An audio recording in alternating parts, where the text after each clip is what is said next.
Hai sahabat Kusuma Praja, salam sehat. Perkenalkan saya Dr. Melisa. Hari ini kita akan membahas tentang demam berdarah dengue. Kenapa kita mengambil tema ini? Seperti yang kita ketahui pada saat ini sedang musim penghujan ya. Jadi banyak kasus demam berdarah yang terjadi. Apa yang perlu kita ketahui tentang demam berdarah dengue? Jadi demam berdarah dengue ini adalah infeksi virus akut yang ditularkan kepada manusia melewati nyamuk yang terinfeksi oleh virus dengue. Nah, virus dengue ini sering kita sebut sebagai dengue. Di Indonesia sendiri ada 4 serotype virus dengue ini. Salah satunya adalah Den 1, Den 2, Den 3, dan Den 4. Jadi pada saat anak kita terkena demam berdarah dengue itu bisa sampai terinfeksi 4 kali karena adanya 4 serotype di Indonesia. Dengan adanya 4 serotype virus dengue ini, maka anak yang terinfeksi bisa sampai 4 kali terinfeksi demam berdarah dengue. Nah, vektornya seperti tadi yang saya katakan melewati gigitan nyamuk yang terinfeksi oleh virus dengue, yaitu nyamuk Aedes aegypti. Jadi negara yang beriklim tropis maupun subtropis di seluruh dunia itu berkemungkinan untuk tempat pertumbuhan dari vektor dan nyamuk Aedes aegypti ini. Nah, kita kan negaranya negara tropis, apalagi sekarang sedang musim penghujan ya. Di Indonesia sendiri dari awal tahun 2022 ini di Januari sampai dengan minggu ke-36 sudah tercatat ada sebanyak 87.501 kasus DBD di Indonesia dan diketahui ada sekitar 816 kasus kematian. Jadi sangat berbahaya ya, bisa menyebabkan kematian. Di Semarang sendiri, di kota kita ini sudah tercatat 700 kasus per 10 Oktober 2022 ini. Jadi diharapkan sebagai orang tua bisa mengetahui dan waspada tanda-tanda dari gejala awal demam dengue. Nah, pada anak-anak itu sering terjadi, lebih sering ada kasus anak-anak daripada dewasa. Kenapa? Karena respon imun anak-anak terhadap virus dengue ini belum sempurna, sehingga anak-anak yang terkena virus ini dampaknya akan lebih berbahaya. Untuk kita ketahui, ada beberapa faktor resiko yang bisa menyebabkan terjadinya infeksi demam dengue ini. Apa saja? Mari kita bahas satu persatu. Yang pertama adalah cuaca ya, jadi iklim dengan curah hujan tinggi. Kemudian yang kedua, pernah menderita demam berdarah dengue. Yang ketiga, daya tahan tubuh yang rendah. Kemudian mungkin dengan kondisi penduduk yang padat dan kumuh dan kurangnya kesadaran kita atau masyarakat dalam menutup, menguras tempat penampungan air bersih yang menjadi sumber pertumbuhan dari larva nyamuk Aedes aegypti ini.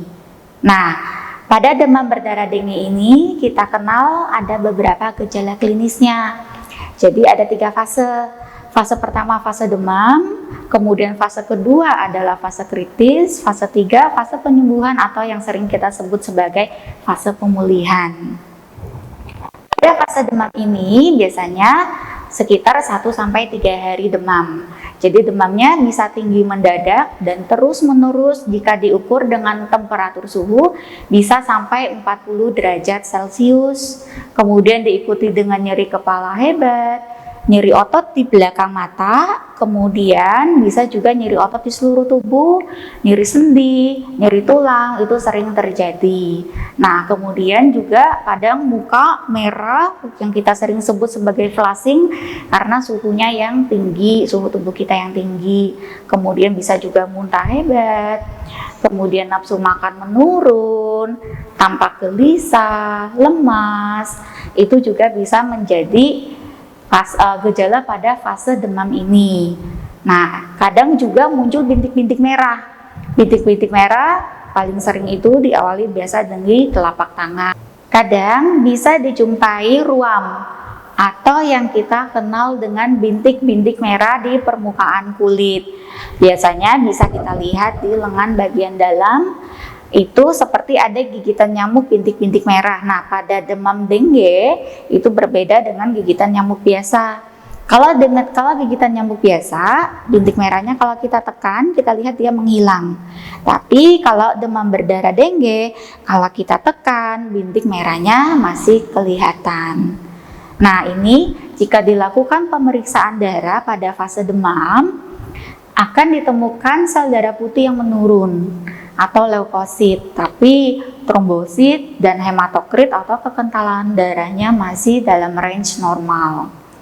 Kemudian kita jaga asupan cairan, kemudian diberi vitamin, itu untuk menjaga jangan sampai masuk ke fase kritis. Jadi kalau sudah masuk ke fase kritis akan sangat berbahaya, dan di fase kritis ini yang bisa menyebabkan kematian. Nah, kemudian fase kedua kita masuk ke fase kritis. Jika pada fase demam tidak tertangani dengan baik, akan masuk ke fase kritis. Fase kritis ini biasa hari keempat sampai hari ketujuh demam. Nah, ini sudah terjadi kebocoran plasma. Jadi akan terjadi tertimbunnya cairan di dalam rongga paru, rongga perut. Apa itu kebocoran plasma? Seperti yang kita ketahui, di dalam tubuh kita ini banyak sekali pembuluh darah. Dan pembuluh darah itu kita ingat bentuknya seperti tabung. Di dalamnya berisi banyak komponen darah. Jadi tidak hanya ada sel darah putih, tapi juga ada sel darah merah, ada juga trombosit dan plasma. Nah, yang bocor keluar itu adalah plasmanya. Jadi dia merembes keluar melewati pori-pori dari pembuluh darah itu sendiri, sehingga terjadilah yang kita katakan tadi kebocoran plasma.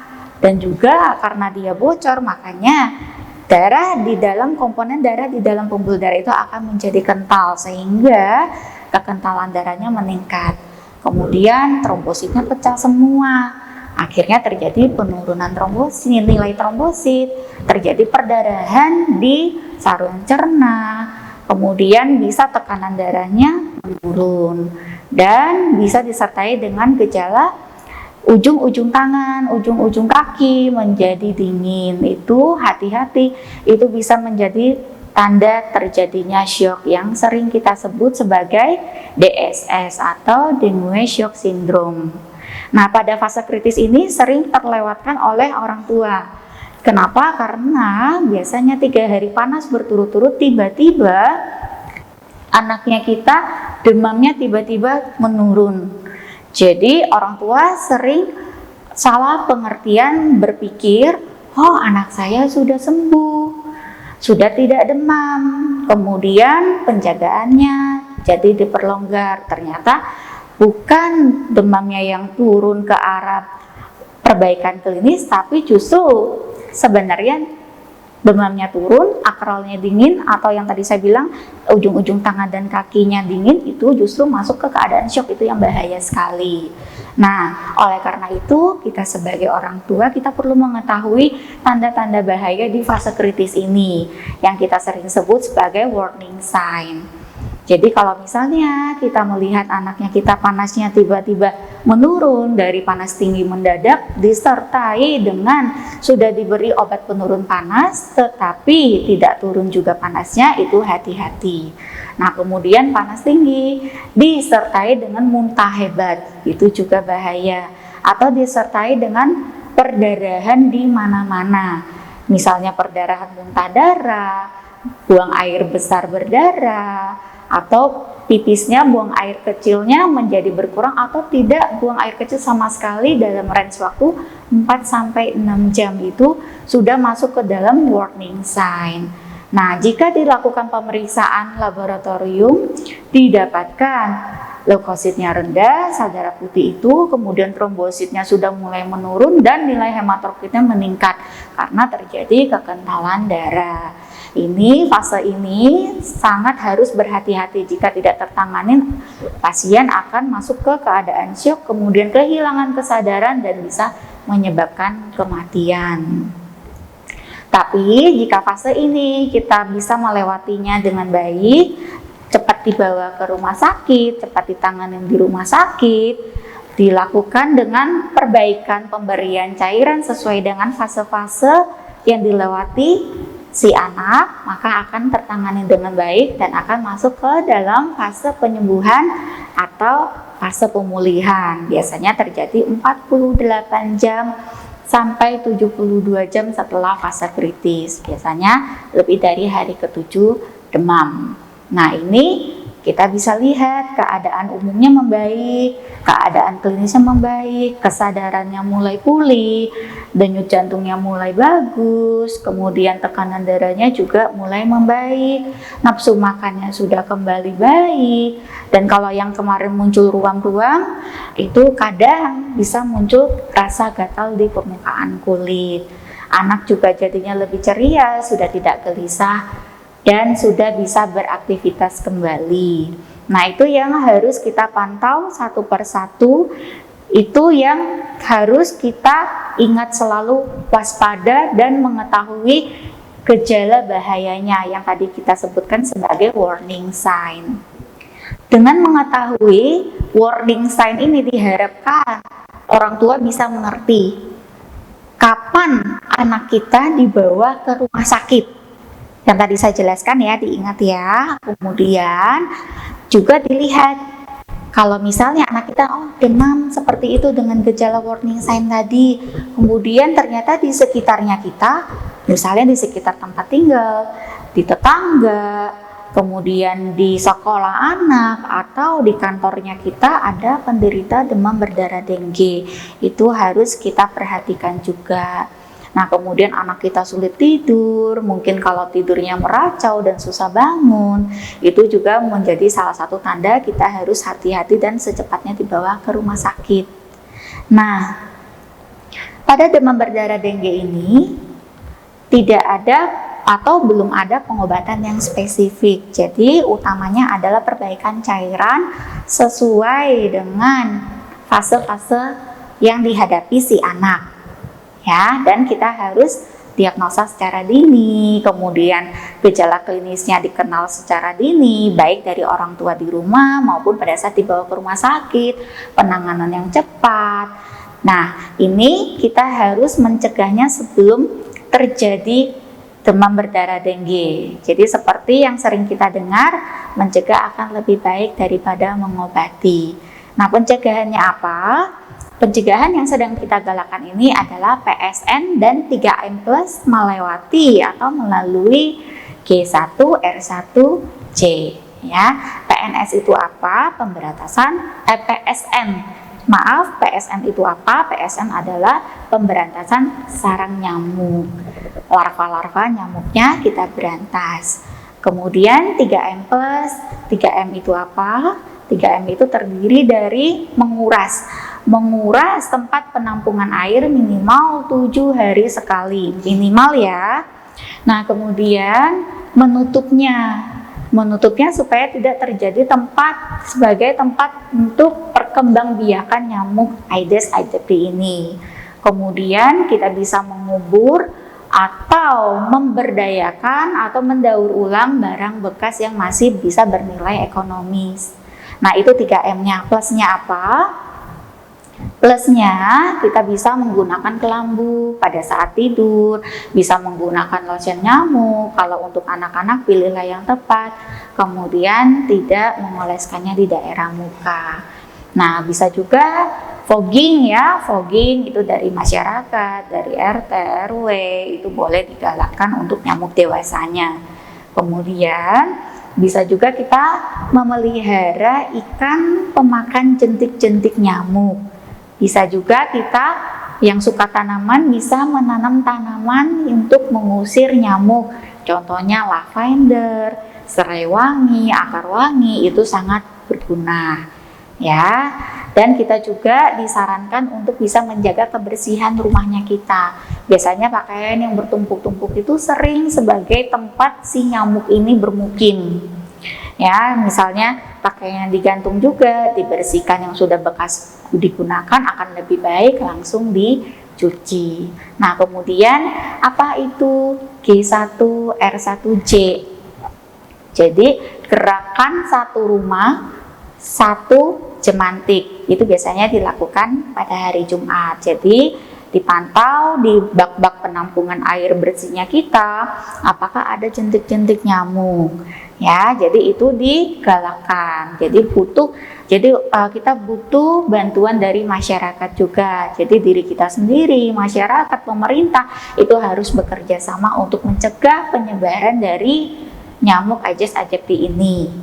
Kemudian ada cara pencegahan yang lain, yaitu vaksin dengue. Nah, vaksin dengue pada anak ini harus kita konsultasikan dahulu kepada dokter ya. Biasanya diberikan kepada anak yang sudah pernah terinfeksi dengue.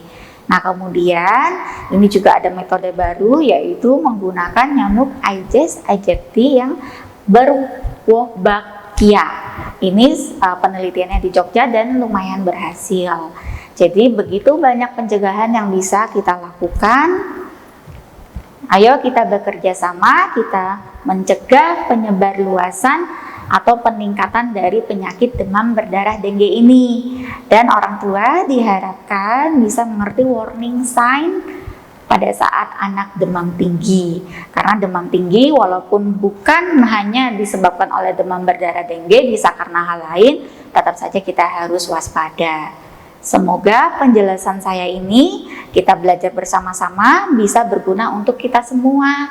Salam sehat selalu, jaga kesehatan kita. Salam sejahtera, sampai bertemu kembali ya sahabat Rumah Sakit Kusuma Praja. Pada saat anak kita demam, pertolongan pertama apa yang harus kita lakukan? Pertama, kita bisa memberikan asupan cairan air putih yang banyak. Kemudian kita juga bisa kompres dengan air suhu ruangan atau dengan air hangat. Bisa di dahi, kemudian dilipat ketiak, di dada, atau lipat selangkangan. Dan juga kita bisa memberikan obat penurun panas seperti paracetamol. Yang paling aman adalah paracetamol. Dihindarin penggunaan obat lain ya, karena contohnya salisil, ibuprofen itu bisa menyebabkan perdarahan di organ. Jadi hati-hati ya. Nah, kemudian untuk pemberian cairan pada pasien demam berdarah dengue seperti jus jambu, angkat, dan kurma, itu penelitiannya belum spesifik. Hanya saja yang harus kita ingat, pemberian cairan dengan cita rasa yang tajam itu bisa menyebabkan anak muntah karena bisa memicu rangsangan untuk muntahnya. Demikianlah penjelasan video edukasi dari kami. Jika ada yang kurang, saya mohon maaf. Boleh dikomen di bawah atau mau dibahas lebih mendalam soal demam berdarah dengue ini, atau Anda orang tua atau yang menyaksikan mempunyai pertanyaan seputar demam berdarah dengue ini, boleh silakan di komen di bawah, nanti akan kami jawab satu persatu. Terima kasih, semoga kita sehat selalu, salam sehat selalu ya, sampai berjumpa kembali semua sahabat Rumah Sakit Kusuma Praja.